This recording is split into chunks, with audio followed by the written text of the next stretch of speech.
in our situation, he'll be playing big minutes here in these two games this weekend. And he did a good job in practice today. He's played quite a bit of NBA basketball, particularly 2 years ago in Sacramento.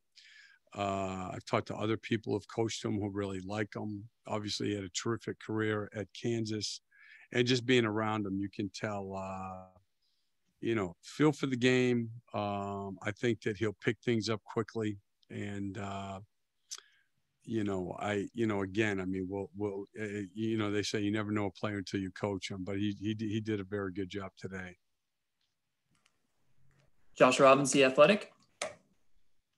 For someone in Frank's position, what are the biggest difficulties in terms of getting up to speed and acclimating, particularly at that premium position of a point guard?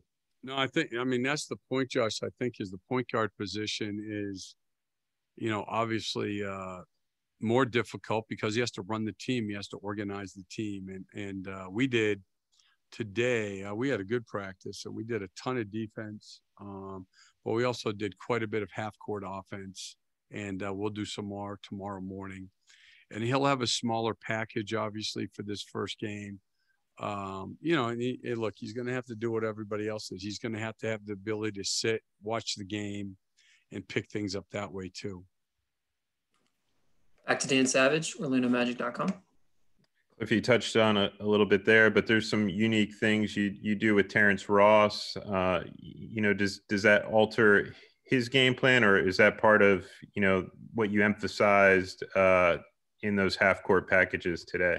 Yeah, we did a ton of the T. Ross stuff today, and then we'll do a lot of the Vooch stuff. We did some of that today also. We'll do a lot of that tomorrow so that,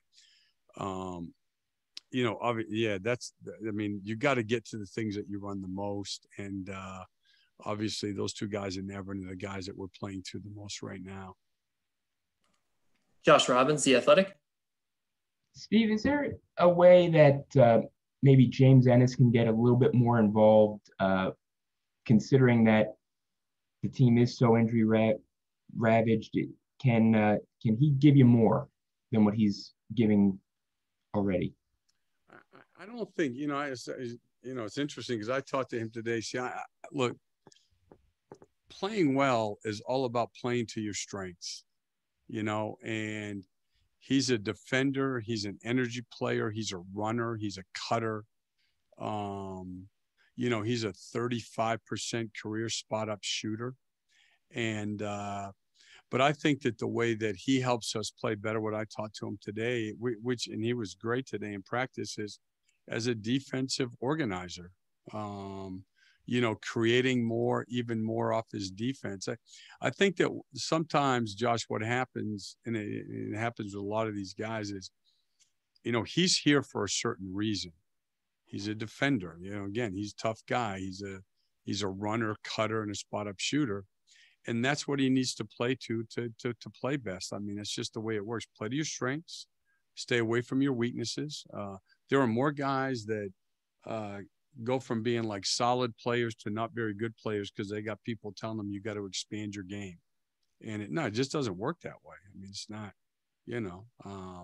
and he, I think that I like the way he plays. I like the way that he's playing. He's healthy now and he helps us a lot.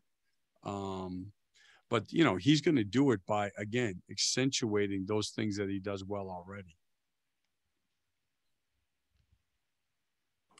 Josh Cohen, OrlandoMagic.com. Hey, Coach. Frank, having played in Milwaukee, a good drive and kick team, does that give you even more confidence knowing that he's already played in a system that's thrived in that kind of offense? Yeah, you can tell he's got a you can tell he's been around. I think one of the other things that's advantageous for him is when you move around and you've played on different teams, he understands how this works. Like the quicker he knows things, the better it is for him and for us. So I think that's the other part of it also. Christos Saltas. Hello, Coach. Hello. How different is your game plan right now without Aaron Gordon, especially on defense? And what aspect aspects of your game you would like to improve through the next games? Well, the game plan piece for sure. Listen, at both ends of the floor, you know, it changes our team dramatically, and you know, he guards obviously primary shoot. He's guarded point guards this year, so you know, it impacts us at both ends of the floor. And then, you know, at the offensive end, obviously, I mean, he was playing really three positions: the 4, the 3, and the 1. So there are, there's some, you know, a lot of moving pieces right now. Dan Savage, OrlandoMagic.com. Cliff, you prepare for one of these, you know, back-to-backs against the same team again. You know, what are some of the challenges that the Chicago Bulls present this season? Well, you know what? They're playing with great pace. They get up and down the floor. You know, I would say the combination of the 3-point shooting of Levine, Markkanen, and White. I think that those guys are combining for like 21 attempts a game at, I want to say combined, I bet 38, 39%. I mean, Markkanen and Levine are both over 40.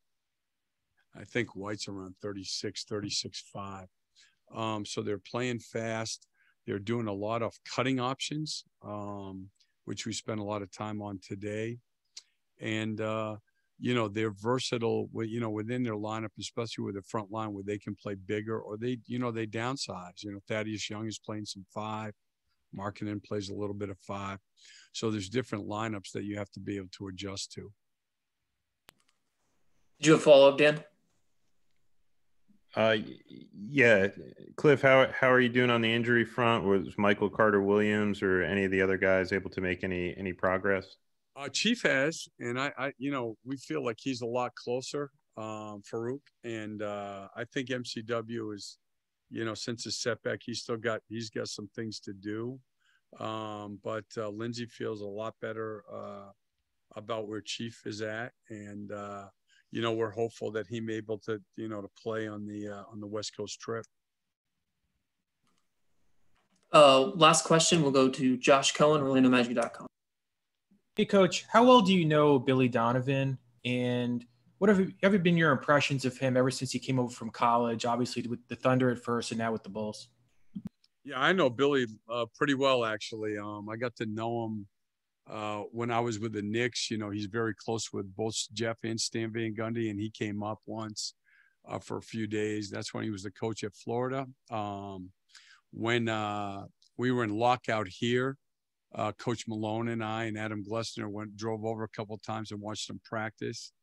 And then we spent a day, Stan, Adam again, myself, and Billy, and actually Mark Daniel was then working for Billy as one of his assistants at Florida. So I've known him for a while. I know a lot of people, you know, obviously he's from Long Island, you know, where I lived and coached for a long time. I know a lot of people. I know his old high school coach.